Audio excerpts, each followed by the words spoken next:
Bem-vindos e bem-vindas ao portal Polonidade no Brasil, Memória e Legado, especialmente no programa Polonidade Convida, uma iniciativa do ano de 2021 para promover e discutir temas transversais e que interessam para a polonidade no Brasil. O que é o portal Polonidade no Brasil? É uma iniciativa da Casa da Cultura Polônia Brasil, sediada em Curitiba. Essa iniciativa foi lançada no ano de 2019 e desde então são várias as iniciativas que já estão compondo tanto o site quanto o YouTube do projeto. A ideia é contarmos, a partir de biografias e da descrição de históricos, os legados e as contribuições de pessoas físicas e jurídicas que vêm contribuindo, que vêm deixando seu legado no aspecto da polonidade no Brasil. E como diz a descrição do portal, foi pensado e desenvolvido para servir como uma opção de construção, consulta e difusão pública da cultura polono-brasileira, divulgando a história de importantes atores, ao narrar suas memórias, contribuições e legados, e é destinado a todos os públicos que têm interesse na cultura polonesa no Brasil e no mundo. A ideia é que dentro de alguns anos nós possamos catalogar todas essas biografias, todos esses históricos que estarão no portal e transformarmos isso num livro.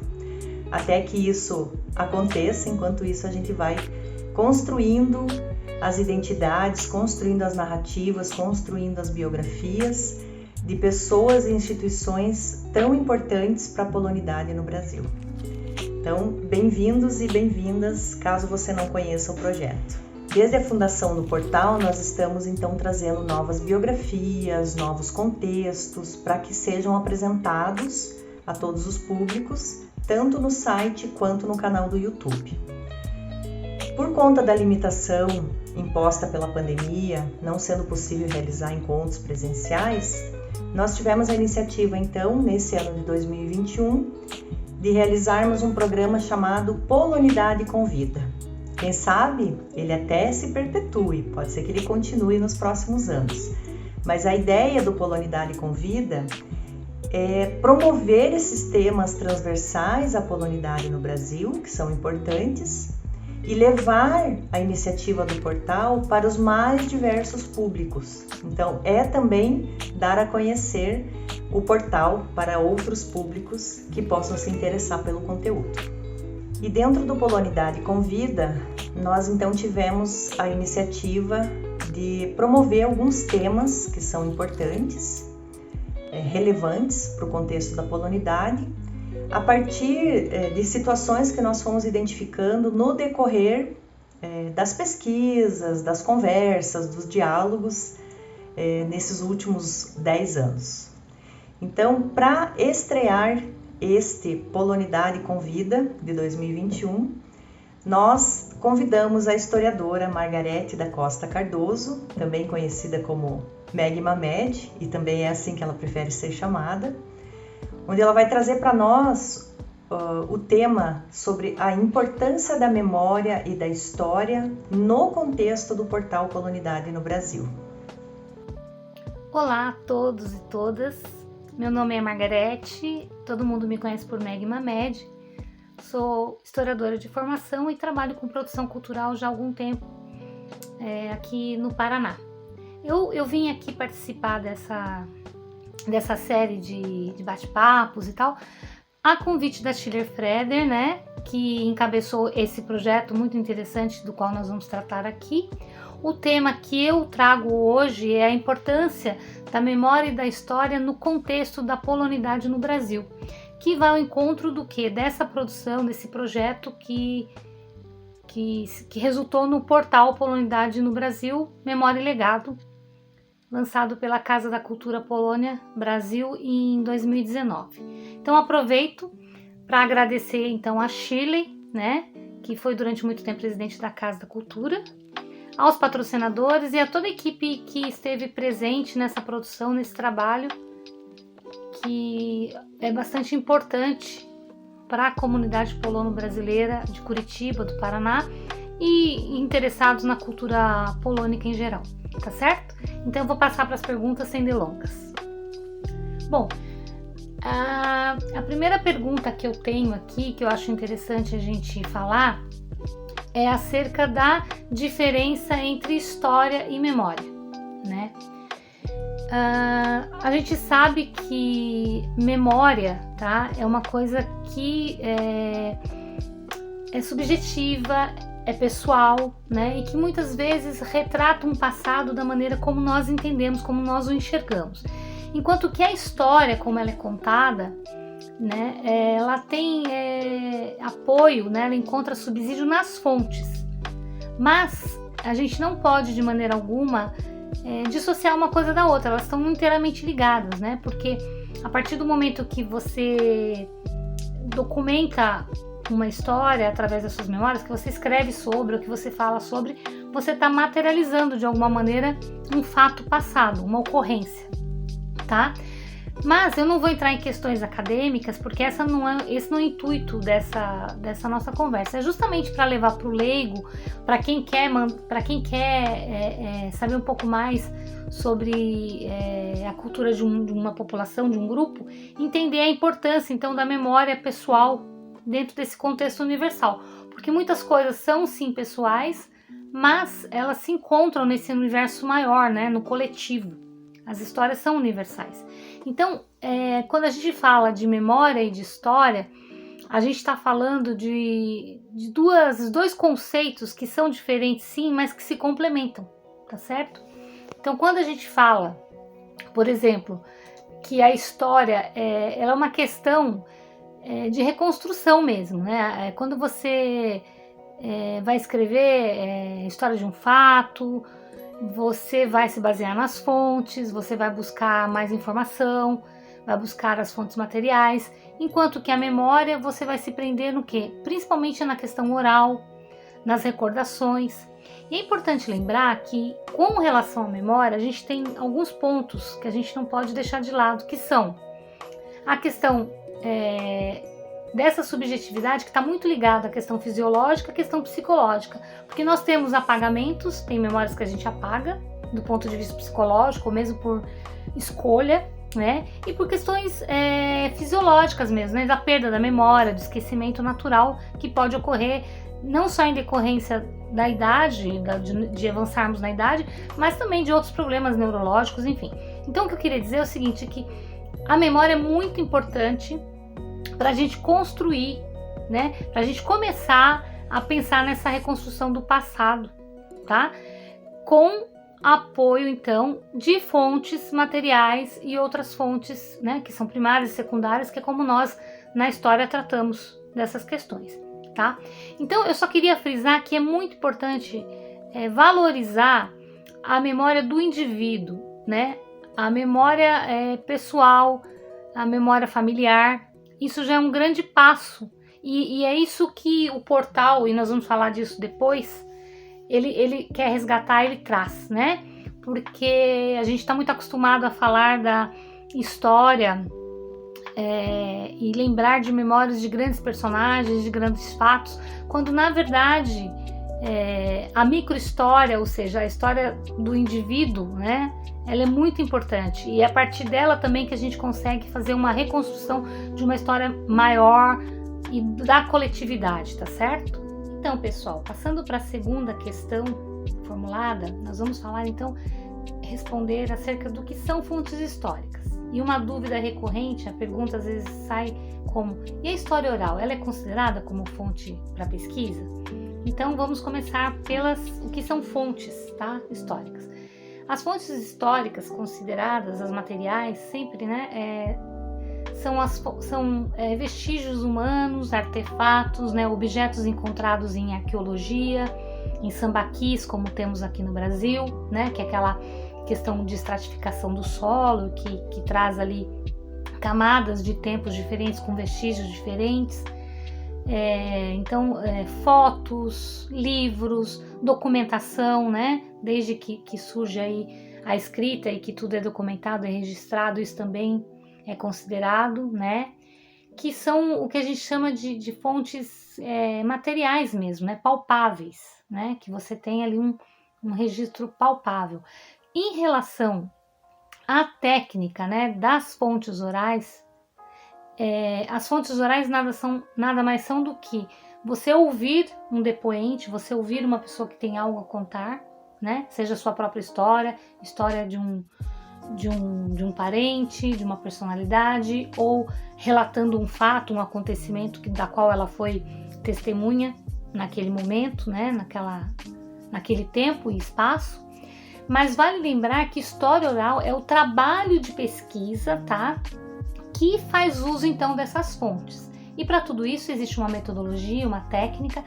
Não digamos assim, é uma coisa tão antiga, é mais ou menos da década de 50, né? Quando você tem um avanço da tecnologia mesmo da gravação, que as pessoas podem ter um gravador portátil e seguir, né? Mas existe então técnicas para chegar nisso. Então sim, a oralidade, como nós chamamos, né? Ela faz parte, ela é considerada para a história oral como uma fonte de pesquisa, tá? E como que isso funciona? Isso está diretamente ligado no projeto do portal Polonidade no Brasil, porque quando nós vamos redigir, escrever uma história sobre alguém, primeiro nós temos que ouvir isso de alguém, né? Se a pessoa não está mais viva, nós vamos ouvir daqueles que estão contando, e junto disso, obviamente, se nós tivermos documentos materiais, que são as fontes materiais, fotos que comprovem, documentos de nascimento, documentos, enfim, todo tipo de documento que tenha, como eu posso dizer, que faça parte da vida daquela pessoa, daquele personagem, da vida pessoal, da vida profissional, né? Que vai comprovar então o que está sendo escrito, o que está sendo transcrito quando alguém fala, né? Que se alguém está falando para você e você vai relatar, você vai transcrever aquela fala para um escrito. Aliás, desculpa, se você gravar com um gravador, você vai transcrever aquilo. E se você vai filmar, enfim, depois como é que você vai distribuir isso é uma outra questão. Essa não é, como eu posso dizer, o que nós vamos tratar aqui. Eu estou só tentando elucidar um pouquinho dessa questão mais metodológica. Mas eu queria salientar que a história oral é uma coisa muito interessante, porque muita gente ainda não considera isso como uma fonte, acha que é contar história, contação de história é diferente. Nós temos lendas, nós temos parábolas, crônicas, coisas que a gente conta, que perpassa, mas quando nós vamos falar da história de um indivíduo, uma história familiar, a gente está sim relatando um fato que é importante, que deve ser considerado, e lembrando sempre que cada um vai ter a sua versão daquele fato, a partir do seu prisma, a partir do seu ângulo de visão, né? Nós pegamos um objeto, ele é tridimensional, o que eu estou vendo aqui, quem está do outro lado do objeto vai ver outra coisa, vai assimilar outra informação. Mais ou menos isso. Então, as mesmas pessoas que vão estar presenciando um fato ocorrido, elas terão versões diferentes entre si na hora que elas forem narrar. A narração, a narrativa é muito pessoal, né? Assim como a gente estava falando que a memória é subjetiva na pergunta anterior, uma narrativa também é pessoal, porque ela tem muito a ver com o quê? Com o repertório da pessoa, com a formação da pessoa, com o entorno da pessoa. Então, às vezes, o mesmo fato pode ter uma narrativa diferente e ser transmitido de maneira diferente. Então, façamos um recorte para o portal quando a gente vai contar a história do nosso avô. A gente vai contar o que a gente lembra que nós vimos ele fazendo, ou que ele nos contou durante uma festa, durante um encontro de família. Porém, a gente pode complementar essas informações com como eu posso dizer, contribuições de outras pessoas da família. E com isso construir um texto, né? Construir uma crônica ou algo que a gente queira contar acerca daquela pessoa que é tão importante para a gente, que também pode ser importante para a comunidade, que também pode ser importante para o país. Então são dimensões diferentes, né? Então veja, mais uma vez a gente tem a microhistória, um universo menor, né? Que vai para um universo maior, para macro história. Porque você tem, por exemplo, um presidente, mas ele também ele é pai, ele é marido, ele é amigo, então ele tem uma vida pessoal e uma vida pública. Então pensamos assim que são várias camadas aí também que vão construir a história dessa personagem. E para o portal Polonidade Brasil é muito importante isso, que a gente tenha em mente que quando nós formos escrever algo, seja para esse ou para muitos outros portais que recebem esse tipo de contribuição, né? Entender que se a gente consegue ter alguma fonte material que comprove a nossa fala, que corrobore com a nossa fala, com a nossa escrita, com o que nós vamos colocar no portal, é bastante importante, né? De qualquer maneira, a gente não pode, de maneira assim, não devemos dispensar também, desprezar essa oralidade, porque muitas vezes a gente lembra que algumas pessoas não são letradas, não eram letradas, então tudo que elas tinham, ou chegaram no país, não falavam a língua do país, eram letradas no seu país de origem, então tinham dificuldade em se expressar, em escrever, ou até mesmo em falar, tinha que ter alguém para traduzir, e com isso a gente perde algumas informações. Então, como vocês podem ver, é uma colcha de retalho, é um quebra-cabeça que a gente tem que montar com cuidado, com atenção e, sobretudo, com muito carinho, porque o portal vai levar a informação sobre muitas pessoas, né? E quem for pesquisar e for buscar, pode encontrar em textos diferentes, em verbetes diferentes, em histórias diferentes, assuntos que são recorrentes, né? Temáticas que são similares, né? Universais, como a gente fala, e que vão ajudar então a certificar ou a dar veracidade a outros fatos, né?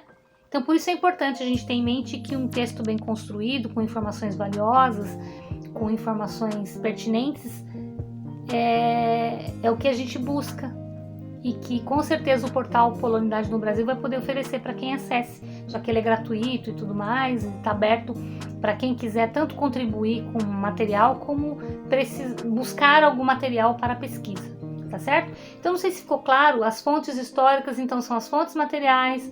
Elas podem ser, então, artefatos, vestígios arqueológicos, documentos, pinturas rupestres, fotografias, filmes, né? Filmes antigos, documentários, registros, pequenos registros feitos ao longo da história de um personagem, de uma localidade. E também a oralidade. Ela é bastante importante se você pensar nos povos originários, muitos deles, né, também não tinham uma escrita como a nossa, né, um alfabeto como a nossa, mas tinha ali o seu modelo de comunicação e muitas vezes era através da oralidade, na maioria das vezes através da oralidade, tá certo? Então é isso, espero que vocês tenham entendido e a gente segue aqui na nossa conversa. Bom, gente, agora, em linhas gerais, eu vou contar para vocês um pouquinho, né, qual a importância da criação de projetos como esse do portal Polonidade no Brasil, Memória e Legado. O próprio nome já diz, né? Quando você pensa em memória e legado, você está se referindo a passado e futuro. Então você vai o quê? Com isso resgatar todo um histórico, né? De uma população, de uma comunidade, de um grupo, para poder pensar e fazer uma análise acerca do que essa cultura, do que essa como eu posso dizer, contribuição pode vir a trazer como herança para as próximas gerações.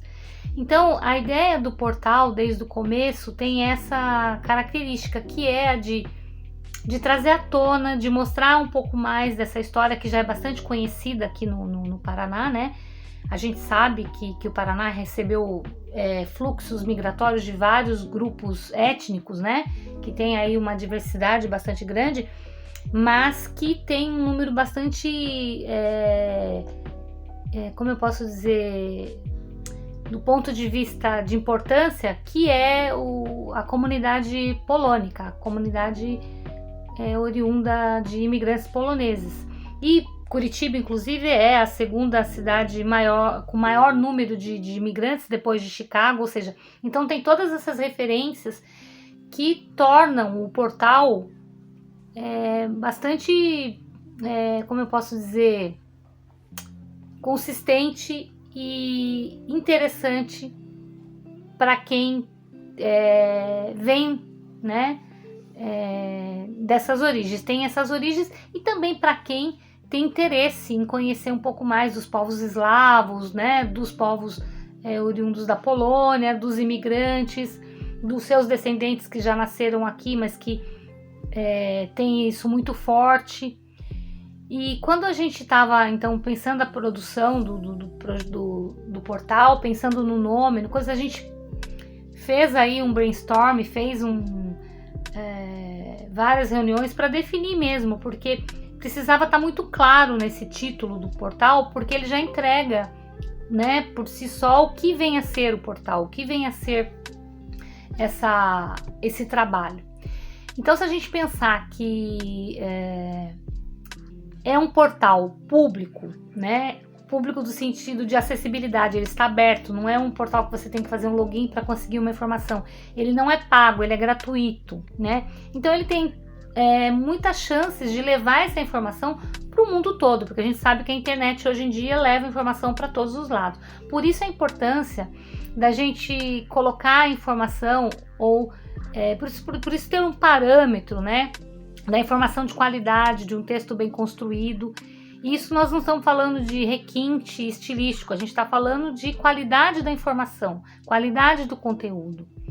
Porque tudo que a gente colocar lá pode servir para uma pessoa que está buscando uma informação de um parente, que está buscando informação de alguém que saiu lá na Polônia, né? Que saiu e precisa ter notícia. Olha, o meu antepassado foi para, não sei se foi para o Brasil, se foi para os Estados Unidos, estou buscando, e de repente bate com uma informação bastante preciosa. Então, não é só recordar, porque a gente quer contar aquela história de um, né, mais uma vez, da nossa avó, de um avô, de alguém que é importante, mas também porque isso vai trazer, vai dar, como eu posso dizer, dicas, né? Vai dar algumas indicações para aquele que está buscando, seja do ponto de vista de uma pesquisa acadêmica, de uma pesquisa para trabalho profissional, ou mesmo para alguém que está buscando informações familiares, para saber. Quem não gosta, né? Quem nunca se pegou entrando num site para tentar descobrir suas origens, ou tentar descobrir de onde veio o seu nome, qual a origem da sua família? Todo mundo tem essa curiosidade, né? Acho que é muito natural do ser humano. E também é importante do ponto de vista da coletividade, né? Do pertencimento, né? Dessa coisa de quem está aqui, de quem é da comunidade, entender que existe um pertencimento, mas que também tem que haver uma ressignificação, que as pessoas têm que se abrir, que essa cultura tem que ser mostrada para ela não morrer, porque a cultura ela não pode só se retroalimentar, né? Porque ela acaba morrendo em si. Mas quando ela se abre para o resto da comunidade, e o portal é a melhor maneira de fazer isso, ela está alimentando, ela está se desdobrando, ela vai ter desdobramentos. Isso é bastante importante, ainda mais no tempo em que a tecnologia ela é muito mais rápida do que a mentalidade, né? Eu costumo dizer que a tecnologia ela dá saltos, enquanto que a mentalidade humana é mais lenta na mudança. Então é importante que esses desdobramentos existam, para que a gente consiga acompanhar um pouco mais o tempo dessas histórias e fazer com que os jovens ou que outras pessoas que não têm origem, como eu não tenho nenhum vínculo com a questão da Polônia, né? Eu não tenho essa ascendência polonesa, mas que tem interesse, para que surja interesse e queira conhecer um pouco mais e haja essa interação. Então, esse projeto é um projeto muito bacana, que ele ainda está em construção, ele é vivo, então ele vai se construir, podem haver mudanças, mas assim, a tendência é não parar, é seguir, porque a informação tem que estar aí para todos, de maneira acessível, como a gente sempre fala, isso é bastante importante, para deixar para os que vêm depois, né? Porque a gente não fica para semente, mas as nossas histórias sim, tá certo? Para fechar essa nossa conversa, eu vou contar para vocês, para mim, o prazer que foi participar da produção desse portal, né? Da construção desse portal. Porque, como eu disse, a minha formação é em História, eu trabalho com produção cultural aqui no Paraná, e desde o início, né, já há muito tempo lá, eu venho acompanhando e participando de alguns projetos que a Casa da Cultura Polônia Brasil fez nos anos anteriores, Mas o portal ele tem aí essa característica muito peculiar, que é essa diversidade de informação, né? Essa interação, né? Não fica preso somente a um espaço físico e a tudo que é feito num determinado espaço. Ele é abrangente, porque ele é virtual, ele é atemporal, porque, né, você pode acessar a informação a qualquer momento e de qualquer momento, né? Depende do que for colocado lá dentro. Então, assim, como eu gosto muito dessa questão cultural, né, de estar pesquisando, de estar conhecendo histórias de culturas diferentes, gosto muito de viajar, gosto muito de ver filmes, documentários, poder participar e ler, né, e ver a construção que a princípio vai mais devagar, porque tem toda uma estruturação, mas que tem muita chance de ganhar um espaço muito grande, ter uma contribuição bastante grande, e a gente sabe da importância, como eu disse antes, da qualidade do que vai ser colocado lá, né, da importância para cada um que coloca a sua informação, a informação de família, ou a informação de um personagem que tem aí uma visibilidade maior dentro da comunidade. Tudo isso acaba enriquecendo o portal. E eu costumo dizer, né, ele é um projeto mesmo em construção, porque a cultura é viva, não tem como dizer, olha, encerramos nisso. Ela pode ter outras coisas que vão sobrepor, que vão aparecer e que vão dar mais visibilidade ainda para o trabalho. É uma coisa que está aberta para o mundo. Então eu acho muito bacana poder ter dado a minha contribuição e continuar contribuindo na medida do possível, né? E não deixar isso morrer, né? É importante que a gente consiga movimentar, que vocês participem, que vocês tenham interesse em contar as histórias de família, contar as histórias da sua comunidade, as histórias importantes para a sua cidade, né? Ou mesmo para o país, porque com isso não vai deixar com que isso caia no esquecimento. E também porque para a gente poder produzir um trabalho desse, a gente precisa de apoio, precisa de chancela, mas sobretudo precisa de ter um público, precisa que isso tenha demanda, que isso tenha interesse público, né? Não faz muito sentido um trabalho como esse se não houver interesse público. Então participem, perguntem, leiam os verbetes que já foram publicados, né? A tendência é que com o tempo isso só venha a aumentar. Então eu fico bastante agradecida por ter sido convidada para participar do projeto. Me coloco à disposição para alguma pergunta que alguém queira fazer, depois pode ser encaminhado para mim, tá certo? E gostaria de deixar algumas sugestões. Tem 2 filmes muito interessantes que podem fazer vocês entenderem um pouco mais esse universo.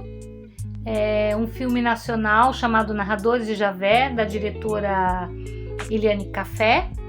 E tem um filme alemão também, Uma Cidade Sem Passado. Eu não me lembro o nome agora do diretor, mas depois a gente coloca na descrição do vídeo.